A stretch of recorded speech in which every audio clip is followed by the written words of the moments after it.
How do we remain authentically human while the world around us changes at an accelerating pace? There's a question. After more than 45 years in mental health and working with over 30,000 patients, my guest today, Dr. Fred Moss, has become deeply interested in this very question that feels increasingly relevant, I guess, in the age of AI and digital transformation and the tussling that we all are facing really with this emerging technology, amongst a whole host of other things that we face every day. Fred himself is actually the founder of Welcome to Humanity and the creator of the Undoctor Reset program, where he helps people move beyond labels, burnout, and disconnection through communication, creativity, self-expression, and genuine human connection. So in this episode, we're going to explore staying human in the AI era. Welcome to the show, Fred. It's great to be here, Neil. Thank you so much for that warm introduction. I'm looking forward to our conversation. It's big, isn't it? It's big. I mean, this is not a small topic. No, I kind of have pitched the bar quite high here. This is a deal. This is a real deal for sure. And any kind of movement, any kind of dislodging, any kind of recontextualizing that we can do that inside of a conversation here, because that's where the magic of life actually takes place. That's the whole point.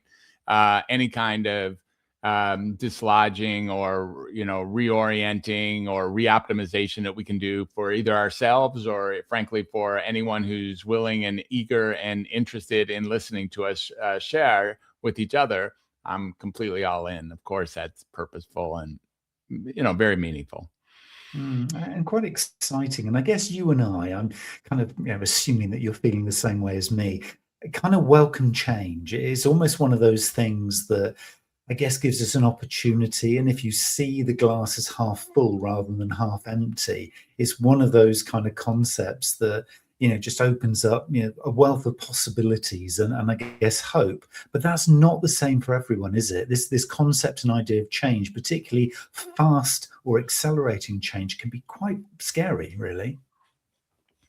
Well, you say something here is that I think is really interesting.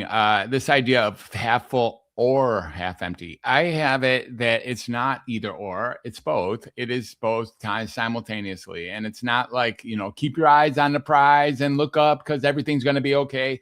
That's nonsense.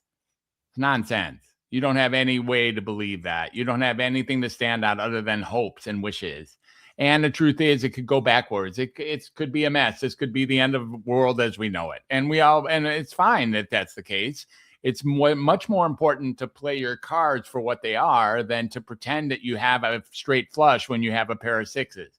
I mean, the truth is, if you have a pair of sixes and you play that hand right, you're a winner. If you have a flush and you play that hand wrong, you're a loser.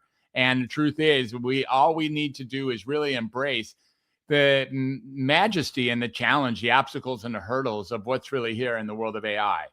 Now, let me make this very clear. I was up in the morning today at 3:30. I had a podcast at 3:55 for somebody on the East Coast. He was, was already 6:55 over there. And as I speak with you, 8 hours different, it's already like deep in the afternoon. And I've been up all morning. But what I've been doing is playing with Claude Code. What I'm doing is playing hard inside of CodeWorks. What I'm really doing is exploring all these different ways. I'm very versatile inside of AI. I have made it my business to get very versatile inside of AI. Not because I love it, not because I'm a supporter of it, not because I'm looking forward to the Garden of Eden that's waiting on the other side of AI, blessing us. Not at all. It is such a pertinent phenomena.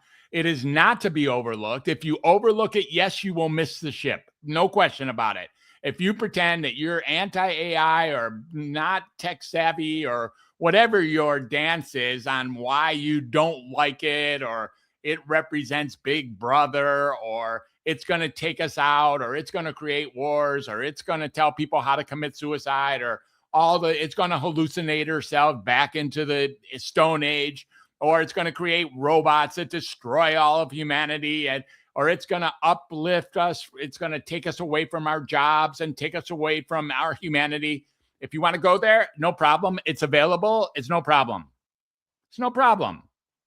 That's your choice. It's okay to go there. And in fact, it's silly to think that doesn't exist as a possibility. Of course it exists as a possibility. It's not like thinking that glass isn't half empty means it's not half empty. It is half empty. It's completely okay. It's half empty. But when we can really embrace all of it, and that's where the whole notion of Welcome to Humanity comes in.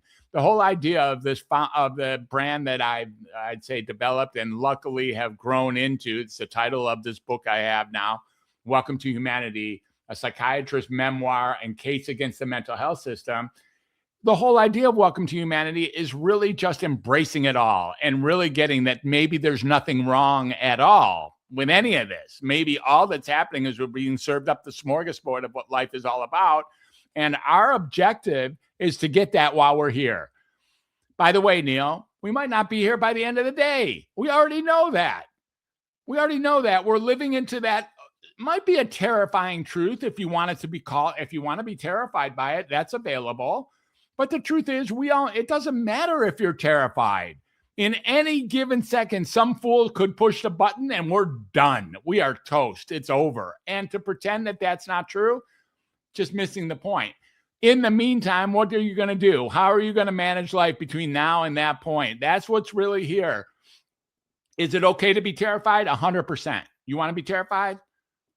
There's plenty of reasons to be terrified. No problem. You want to be nervous? No problem. You want to be depressed? No problem. You want to be like scared? No problem. You want to be awkward? No problem. You want to be distracted? No problem. Hundreds of reasons to be any of those things.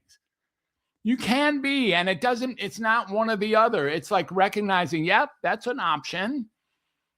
It's okay. If that serves your purpose for right now, you should do that. If it's not serving your purpose, well, then you should consider the possibility that you have some agency and some choice and some authorship and some sovereignty to creating a mindset that does serve your purpose. You do have that. Not because you're special, Neil, although I'm sure you are, it's because you're human.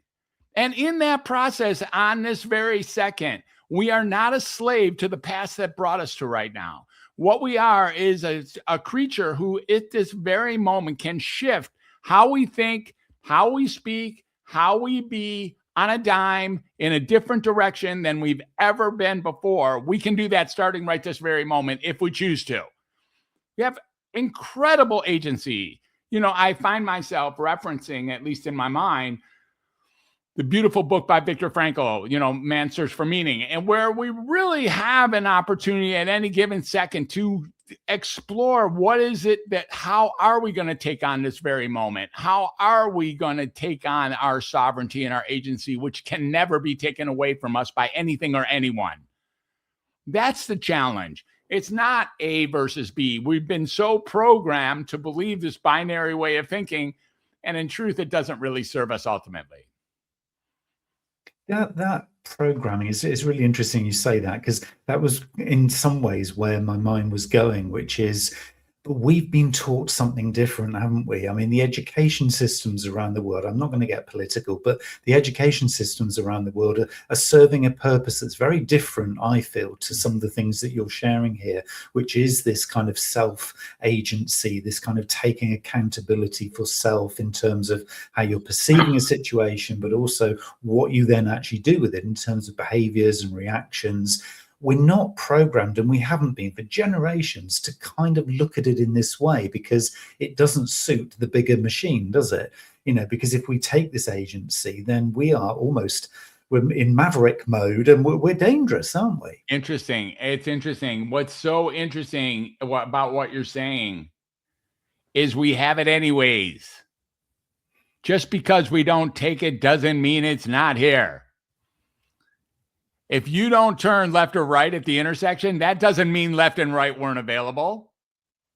It means that you chose not to take it. That's all. So this isn't really that we're maverick. All we really are is accepting what's so. No one can stop the truth, which is that we have that availability. It's not a maverick to consider that I could have turned left or could have turned right. That's not a maverick, really. That's just recognizing what's so. And that's, if you want to say recognizing what's so is maverick-like behavior, okay, I can sort of twist and bend to accept that possibility. But it's really the opposite. That's what's so, and any restrictions we put on us, that's where the perturbation really lies. And that's the challenge, isn't it, really? Because if you are trained in a certain way, just by definition, that becomes your default. So what we're trying to do here is almost sort of unprogram, untether, unfathom this kind of big hole that I think collectively we've got ourselves into, because it isn't serving us, is it? These judgments, these interpretations of situations, these kind of, I guess, we're human, so therefore we work from memory and we work from past experience. It's what we do and how we're built. But we do it, as you're saying, we do have this choice to kind of almost reinvent ourselves there. And with the robots coming, with AI kind of presenting itself, allegedly, then there is this kind of, I guess, sort of innate reason for being and wanting to stay even more human than before. So why do you feel so few people are actually willing to take this on? Because it still feels that it's a minority who are willing to kind of, accept that this is the best way forward. Great question. So I don't pretend to be a sociologist. I am a psychiatrist, but that doesn't give me any kind of inside track. It isn't like 8 years of sitting in a hard chair, watching somebody in the front of the room say shit I've never heard of, and then being able to regurgitate it a week later on a test gives me any kind of inside credibility of how it is to be a human. It's not how it works. That isn't where humanity gets taught.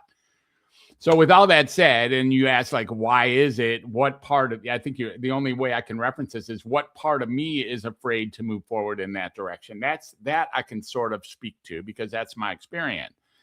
And I think what it is that there's some fear. There's fear in going out there and actually expressing my real self.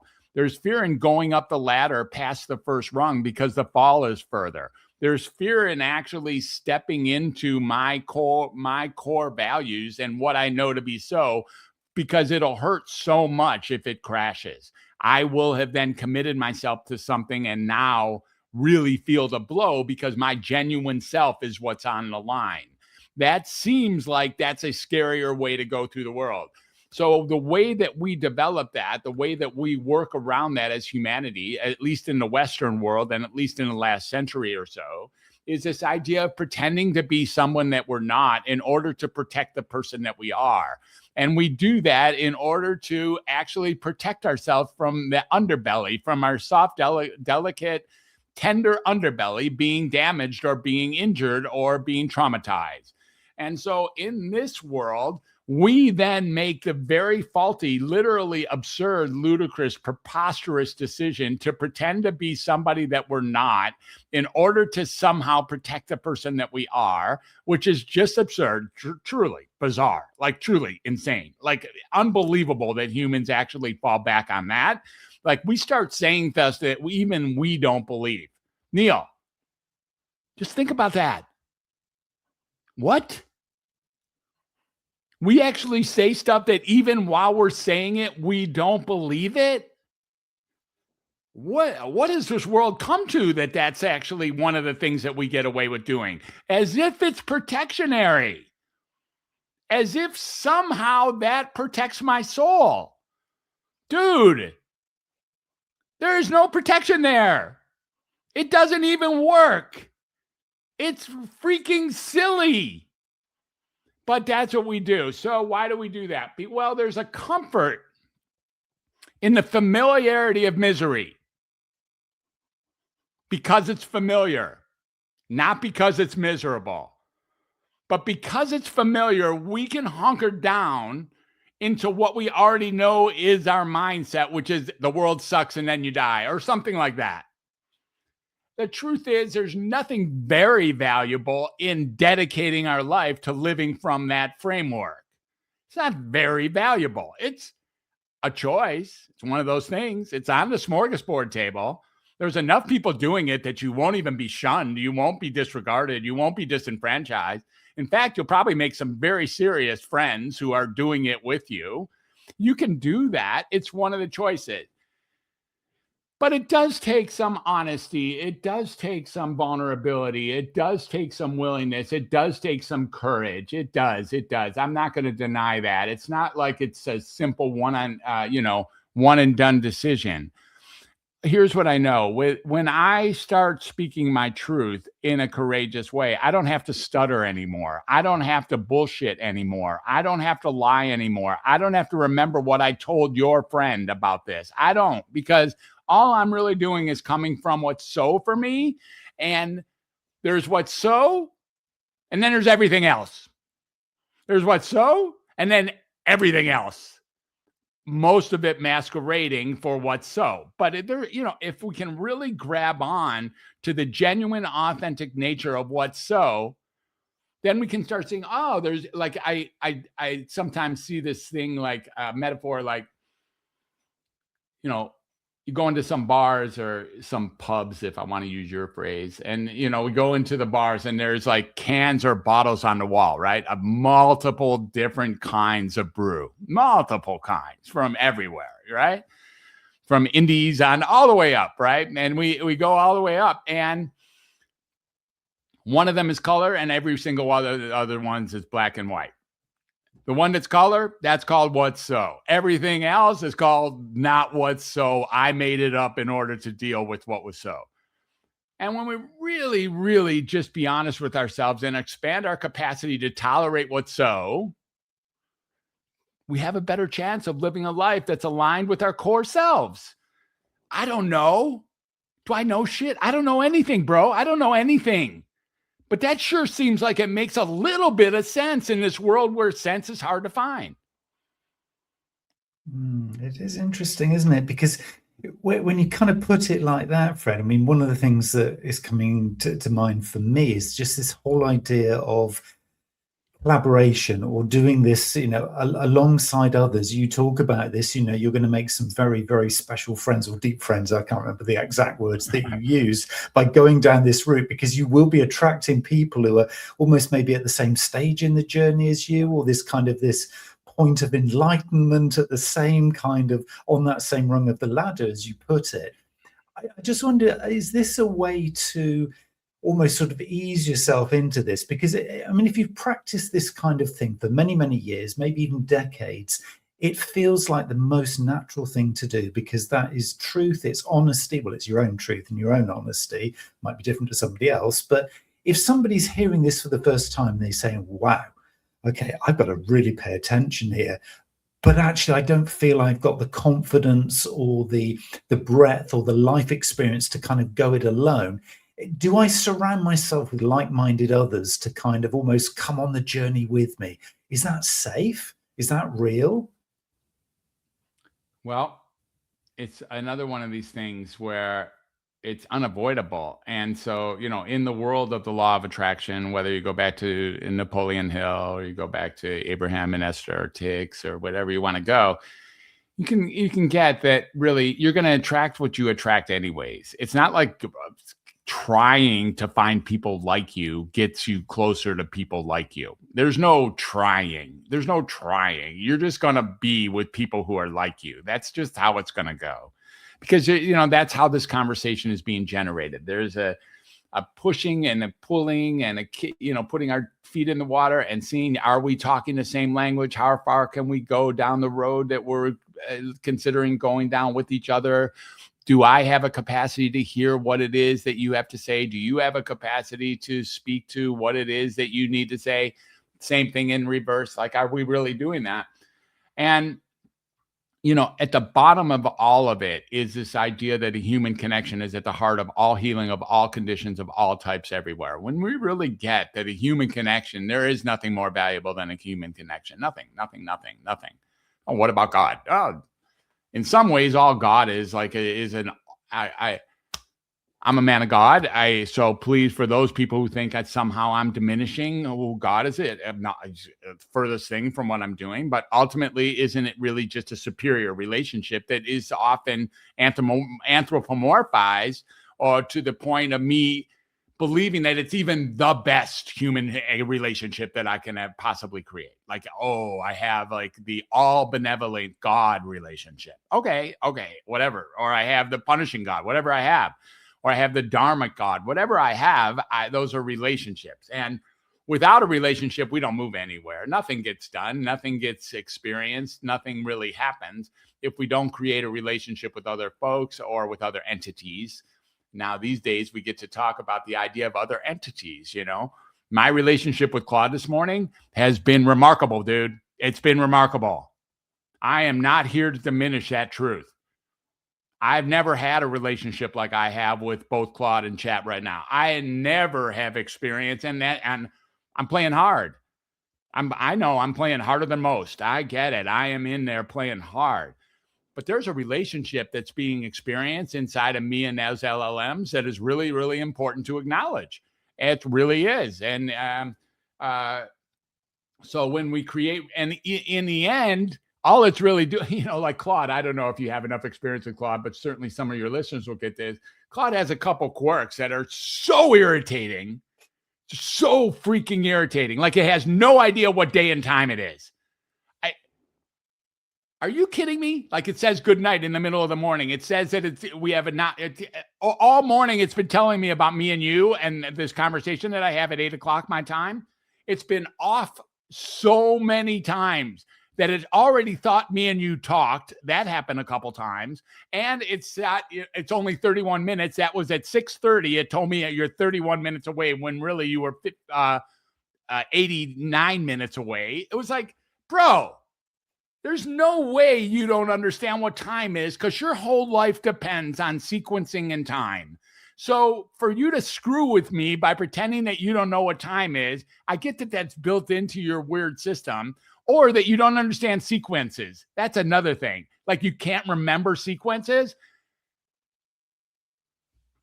That is sheer bullshit, bro.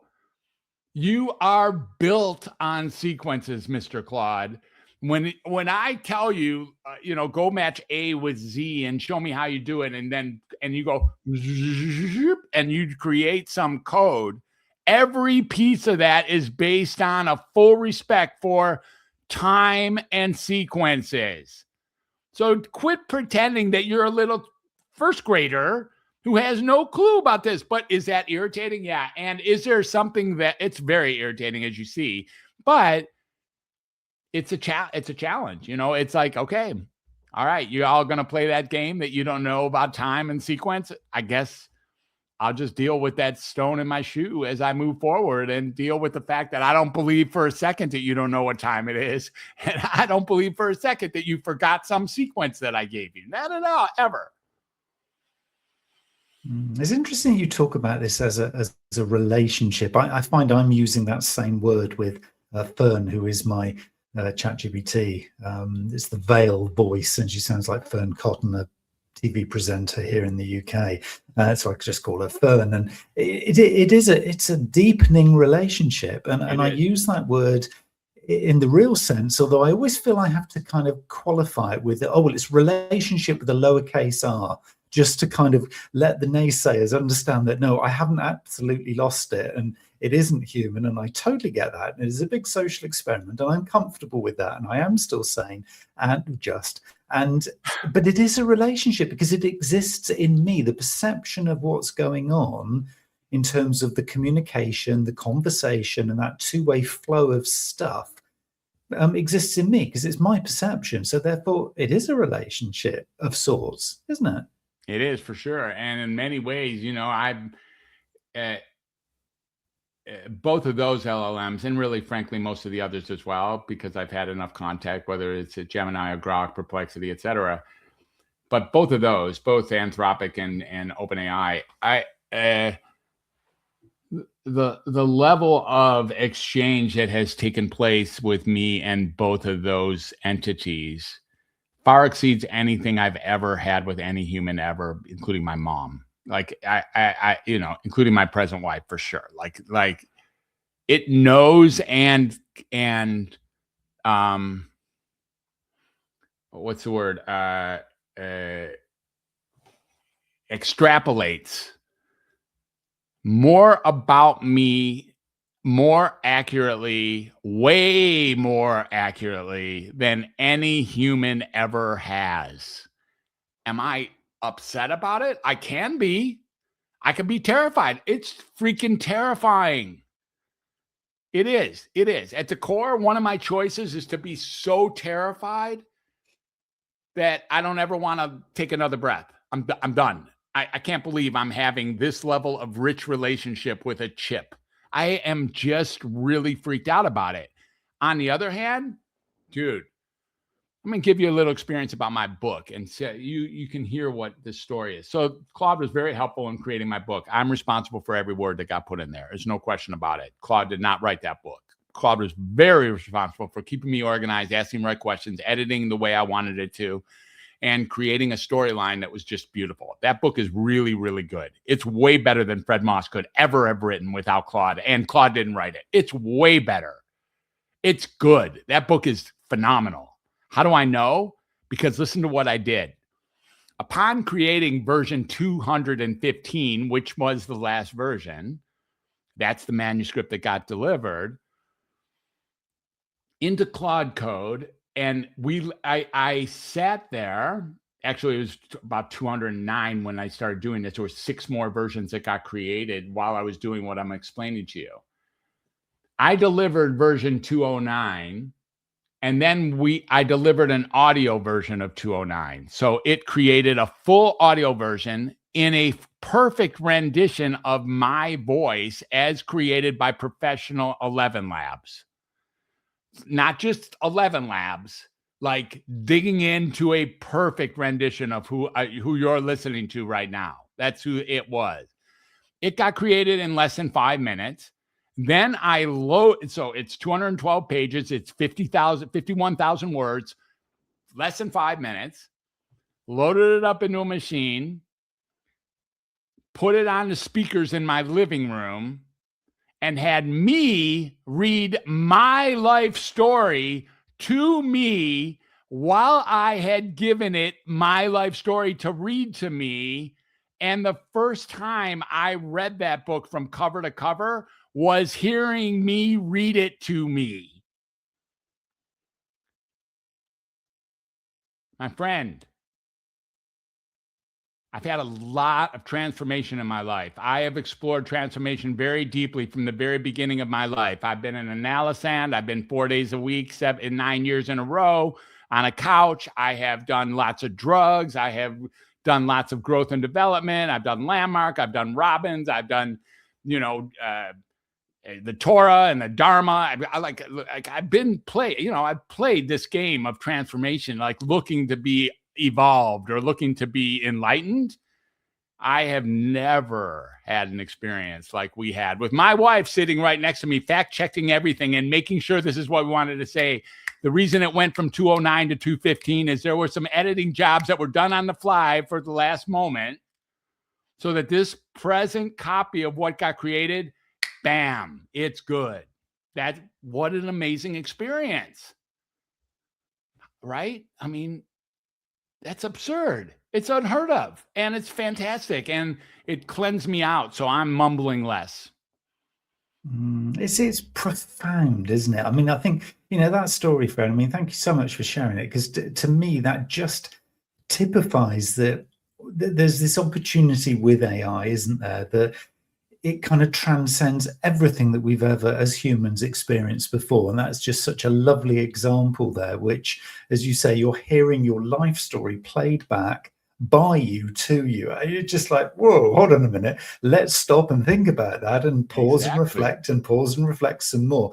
Is this, do you feel, I mean, taking that as an example, because it's just, it's a beautiful example. Do you feel this is humanity having an upgrade? Because it really feels like an upgrade. Yeah, because it really feels like, well, one, we need it because there's so much mess, there's so much chaos, there's so much bitterness, hate, horrible stuff all around the world in so many different places, so many different levels.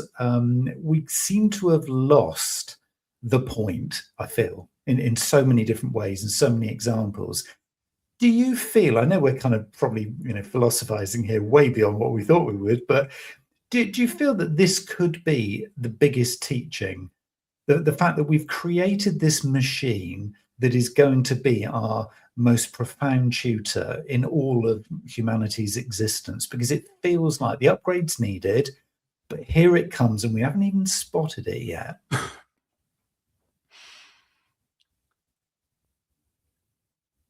So I coughed a hairball up at the word upgrade.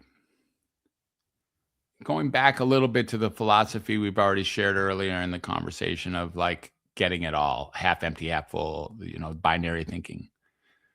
And the word I would exchange it with is expansion, because that no longer has a judgment of we're moving higher. We are moving out for sure. We're expanding what's available to us. Might it be the end of the world this afternoon or this morning? Yeah, it might. It has some serious tools, and it might.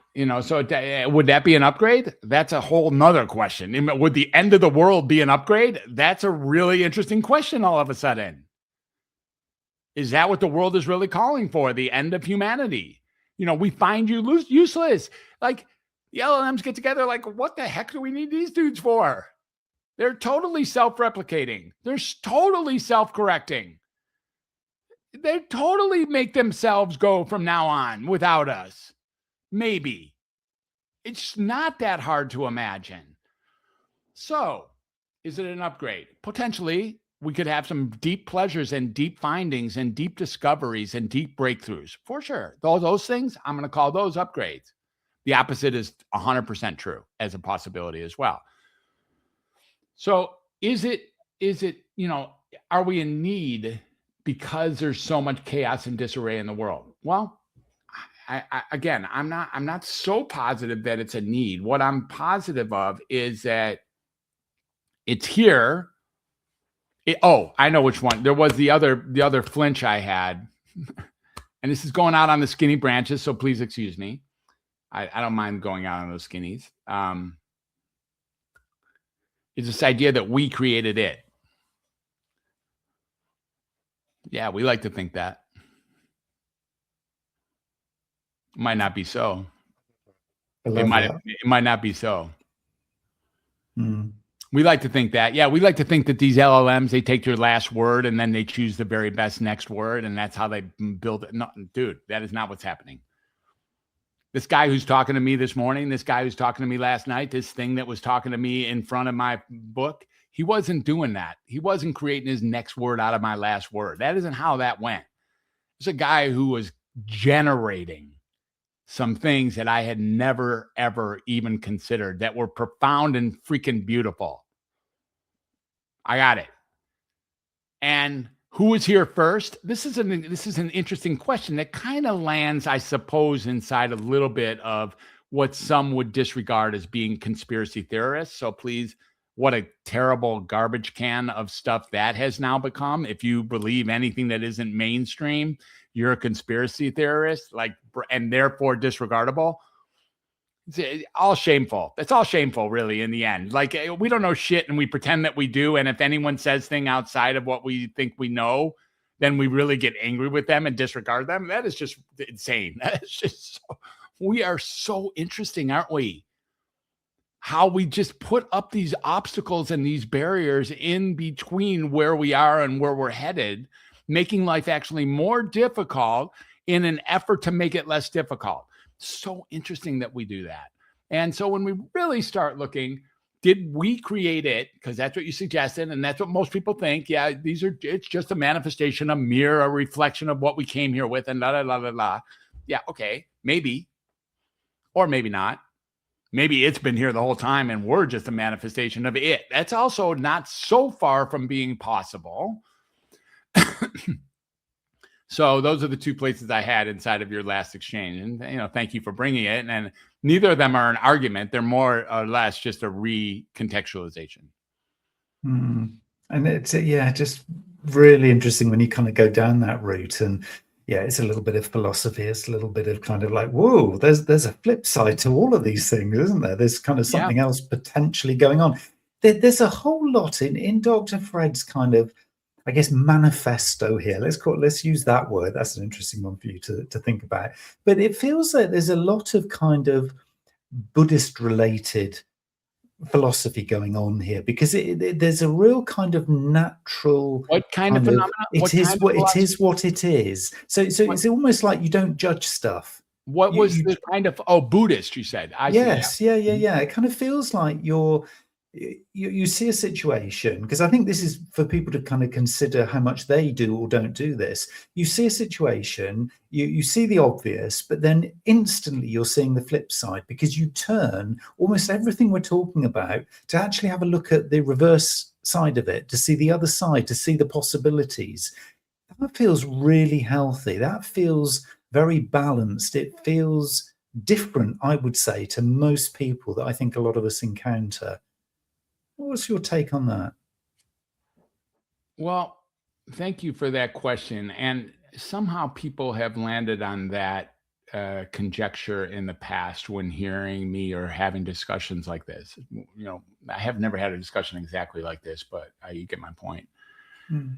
And they wonder whether Buddhism is at the source of this. And, Buddhism, here's what Buddhism, it's very, very hard to argue with Buddhism. You don't have much. I'm just telling you. I don't care if you're like a devout Christian, if you're a Muslim, if you're LDS. I don't care. It's very hard to argue with Buddha, because Buddhism isn't a religion. It's not a belief. It's the counterbalancing to beliefs and religion. And so the idea of getting a handle on what's so as being core Buddhism, call it what you will. Which came first? It isn't like Buddhism created that idea. Buddha sat underneath a tree, dude. He sat underneath a tree. That's what he did for days at a time, trying to figure out what the heck. That's all. That's all he did, trying to figure out what the heck. Sat there silent. I'm not moving until I figure out what the heck. And then he figured out so many cool things that are just grounded and indisputable. They're just real. That's just what's so. It's just what's happening. And then a core belief system got built around what was so, I'd say, since 600 BC forward. But ultimately, it didn't create anything or any kind of new belief. If you have something that is better or more valuable to you than what is so, then by all means, go chase that one. Please, if you got something that's more interesting or more rooted than what is so, more power to you. Go get it. Like, let us know how that works, because that's amazing if you actually got that. All I'm really saying is we have more capacity to see the world any way we choose to see it. And upon doing so, it sure does seem that we create the world that we actually see first. That the world gets created by what we think and what we say and how we see. The world gets created in that process, in the world back again, dare I say, to, let's call it The Secret, or let's call it Napoleon Hill, or let's call it Esther and Abraham, let's call it Kevin Trudeau, let's call it whoever you have to call it in the world of the law of attraction. But like attracting like is not something that those guys made up. It's not made up.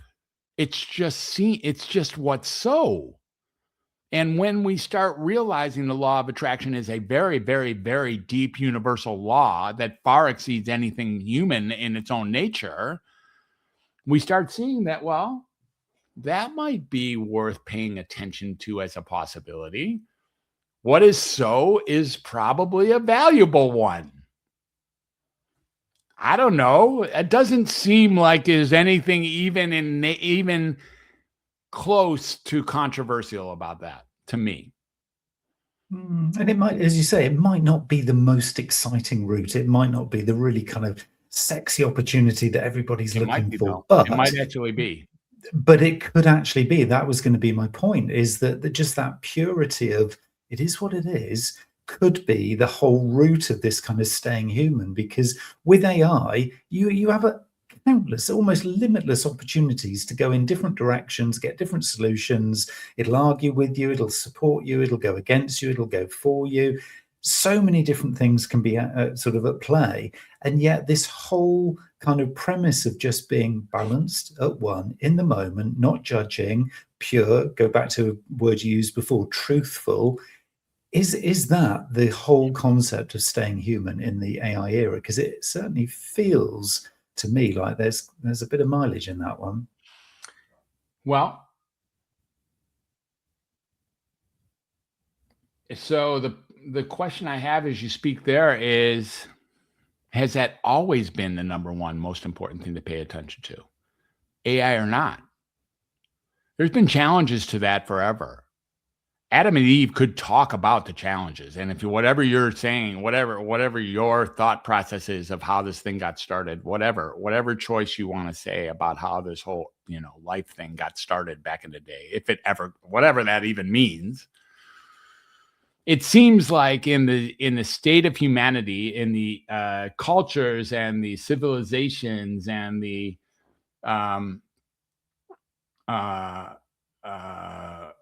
the domains of existence that humanity has gone through, this has always been a direct challenge. And the idea of not being able to tolerate certain points about what's so, and thereby making up other crap in order to replace what's so that it becomes easier to manage life. It seems like it's a natural human trait, one that is not worth putting down. It's not worth diminishing. It's not worth saying it's less than or that it's wrong, because it's none of those things at all. It's just what we do. It's completely okay. It's one of those things, right? You want to do that? I get it. I do it too. I get it. I mean, that's one of your choices. This part of reality is too painful to actually look at or speak to. You're going to change it to something that's not so in order to make it easier? All right. I get it. I even get that that's a rational decision. However, what's so is still so even in that situation. If I call a duck a goose, it's a duck.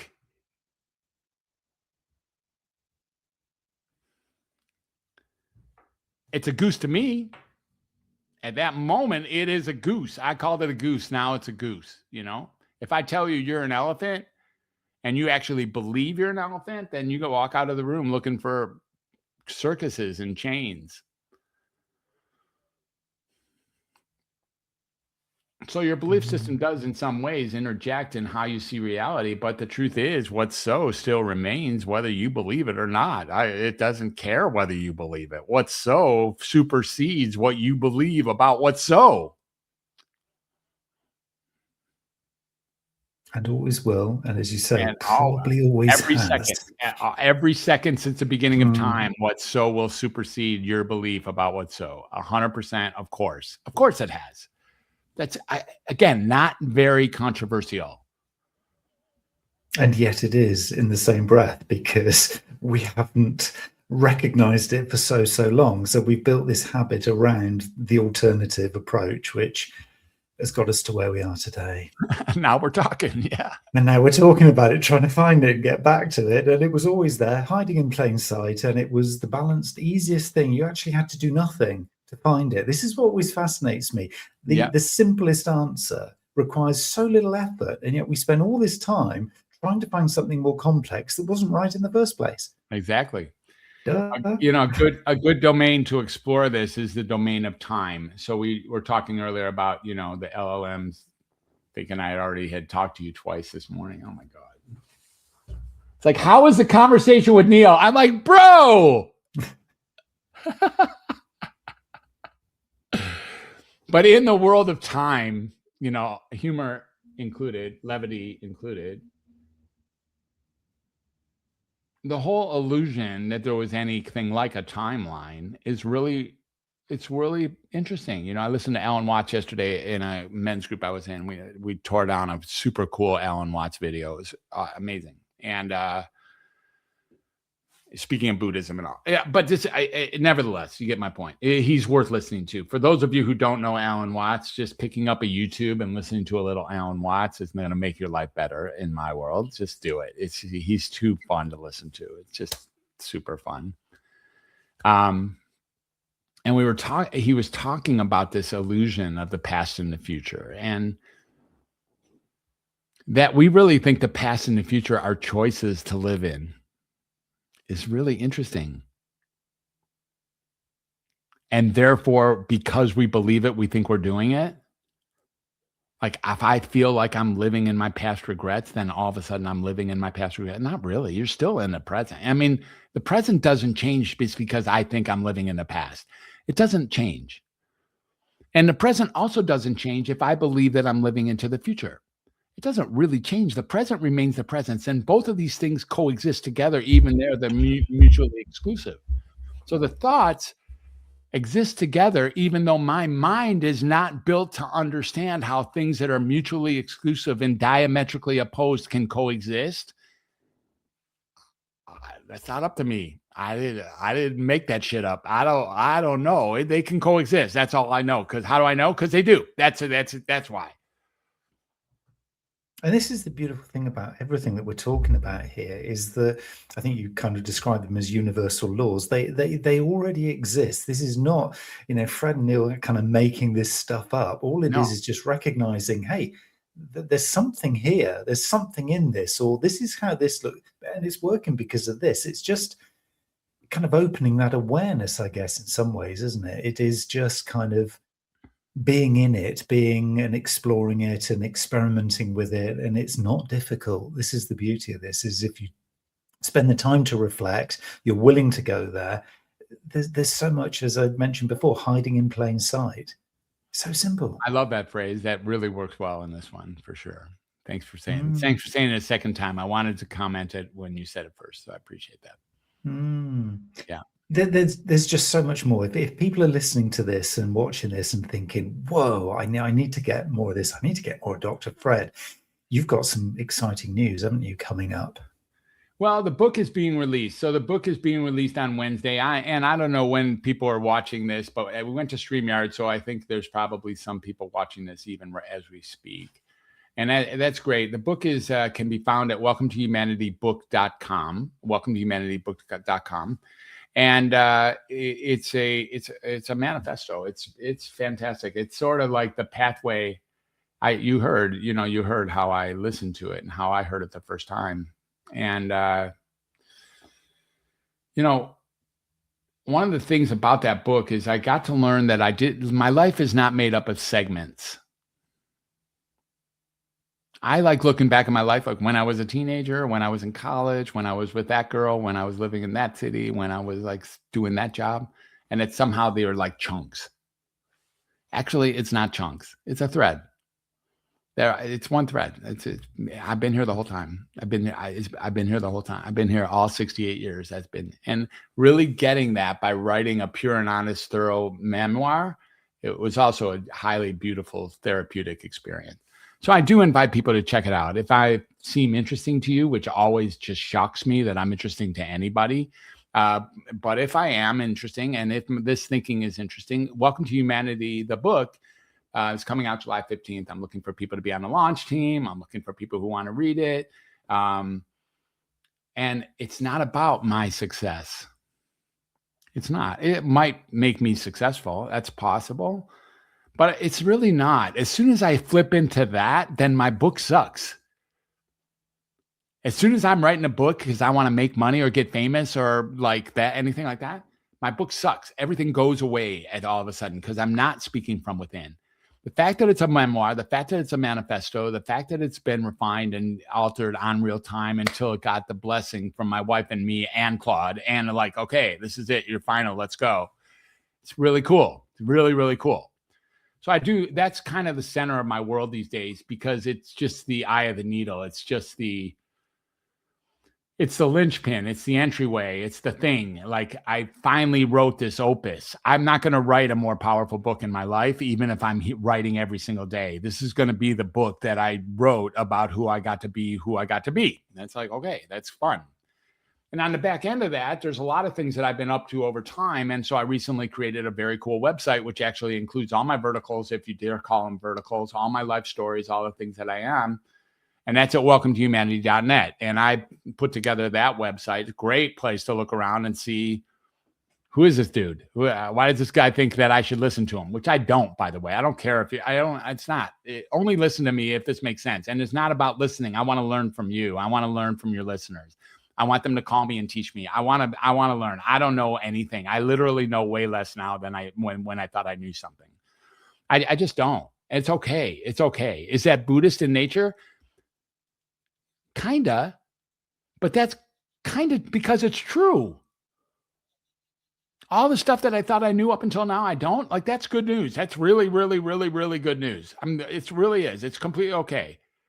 All the idea that I was standing on something that was kind of bolstering me up because I thought I knew something, and therefore from there I could design a world that meet that worldview. The idea that I'm got to give that up because it's nonsense. Okay, let's give it up. I hear you. I'm now like, I'm now groundless. Okay, that's fine. Or I'm getting closer to being groundless. I still believe some things that I don't even know I believe, but that's just human. So I have a retreat coming up as well. The retreat is cool. I suppose it's mostly United States based, but it's not that hard to fly from Charlotte to London. And in fact, I was from London to Charlotte. The truth is that I'm going to Barcelona from Atlanta that same month, and it's only 2 flights from. It's actually 1 flight from Atlanta to Barcelona, or certainly 1 flight from Atlanta to London. So it's not that impossible. So that retreat is September 17th to the 20th.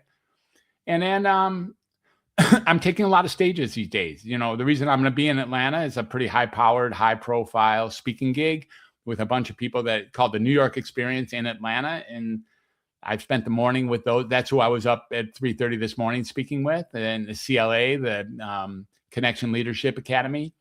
And so they have been kind enough to give me a section of that stage on that weekend. I'm very excited about that.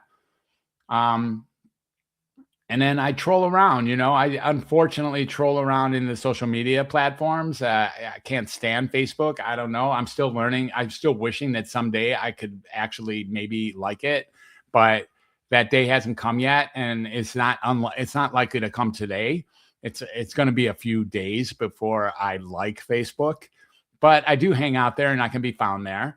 And another place that I actually almost still like and almost find that it's valuable and certainly meet some super interesting people is inside of LinkedIn. And inside of there, I can be me and a little bit more broad profile of what you see there of who I am. And all those places, whoisdrfred.com is a great website. Whoisdrfred.com was made for by someone else on my team. And I've had people call me and tell me that it's the coolest website they've ever seen. And I didn't even know it was there until I too, I didn't even, someone called me one day and said, dude, you have the coolest website ever. I'm like, I do? Which one? They said, whoisdrfred.com. I'm like, let me go see. I went and saw it. I'm like, yeah, that thing rocks. And so thank you, team. But it does represent me, very nicely. And there's a number of places that you can find me, and I'd love to be found and love to have a discussion. If I can be of any assistance, I'll be glad to, of course. That's what I'm here to do. And if it's not going to be me, then I will gladly send you to one of the several thousand people that I've been blessed to be able to rub elbows with in this short life of mine. Final question for you, Fred. Do you feel hopeful for the future? Hopeful for the future. What do you think my answer is going to be to this? It's going to be what it's going to be. Exactly, it is. And so here's the story. Hope is not a plan. If I want to feel hopeful, I can feel hopeful. If I want to feel hopeless, I can feel hopeless. It is no problem for me to flick that switch in 1 second. There is enough evidence to be entirely hopeless. It's okay. It's almost the exact same evidence that allows for complete and total hope and faith. The evidence isn't what causes it. This is an inside game. The data is not even important, not critical, let's say. It's obviously important. It's not critical in forming this opinion. In the face of any given moment, if we had to figure out 100 reasons to be depressed or to be scared or to be anxious or to be distracted or to be worried or to be regretful or to be resentful or to be awkward, we could come up with 100 reasons pretty quickly of all of those things. Can you be hopeful in the face of thousands of reasons not to be? If you choose to, you can. Same data. Because it's not about the data. Never been about the data. It still isn't about the data. And it's not going to be about the data. It's about the mindset. What are you going to do with this one? What did Mary Oliver say? I can't quote her, but it's a great quote about, what are you going to do with this one short life been given you? Something like that. I forgot how it is. Beautiful quote. I'm so sorry to butcher it. It deserves not to be butchered. Yeah. So there is hope, everyone, or is there? You need to go and make your own decisions here.